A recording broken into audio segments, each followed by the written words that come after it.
jeudi 26 mai 2022, démarré par l'hymne national du Bénin en langue guin, les candidats aux examens d'alphabétisation sont prêts pour affronter les épreuves. Le directeur départemental des enseignements secondaires, techniques et de la formation professionnelle du Mono a ainsi procédé au lancement officiel de la fin de campagne d'alphabétisation 2022. Chers candidats et candidates, à l'évaluation de la fin de la campagne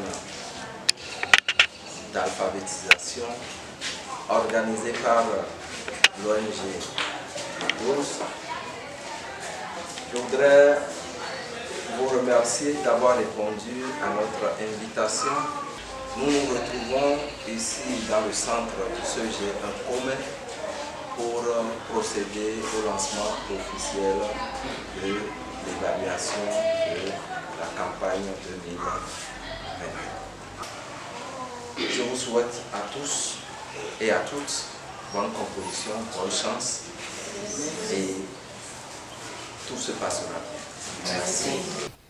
Au total, 369 candidats sont répartis dans 2 centres de composition. Les candidats planchent en 2 langues, à savoir le Sahouais et le Guin. Le centre de CG1 commun a reçu 175 candidats dans 7 différentes salles, contre 194 répartis en 8 salles au CEG Adrien Degbé de Say. Ils ont au total 6 épreuves. D'abord, il y aura lecture et compréhension, test pour voir un peu leur niveau. Qu'est-ce qu'ils ont pu garder, et quand ils trouvent un test et qu'ils lisent, ils sont en mesure d'appréhender son contenu. En dehors de ça, il y a la dictée pour voir est-ce qu'ils sont capables d'écrire ce qu'ils entendent. Et ensuite, il y aura calcul, que nous appelons mathématiques gestion. C'est composé de calcul et des problèmes qu'ils vont pouvoir résoudre. Et enfin, il y a leçon, c'est-à-dire tout ce qui est lié à notre environnement, comment il faut se comporter dans la vie. Il y a des leçons qui leur seront encore, qui vont aussi avoir comme épreuve de composition. Donc voilà quelques épreuves que je viens de vous donner. Ça prouve que l'individu qui est admis a une certaine capacité à partir de ça. Donc on peut compter sur lui. Il peut intervenir dans les actions de développement de sa localité. Ça ne serait plus s'occuper seulement de ses affaires, mais c'est élargi maintenant à la communauté. Donc à la fin, ceux qui vont mériter peuvent aussi bénéficier des attestations. Et si Dieu fait grâce à certaines personnes, demain ils peuvent aussi être des maîtres d'alphabétisation ou facilitateurs ou moniteurs comme l'appelons généralement. Cet examen concerne particulièrement les apprenants du cycle 1, niveau 2.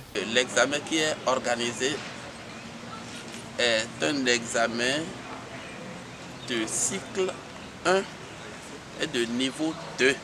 Cela veut dire que l'année passée, ils ont été formés, évalués au cycle 1, niveau 1.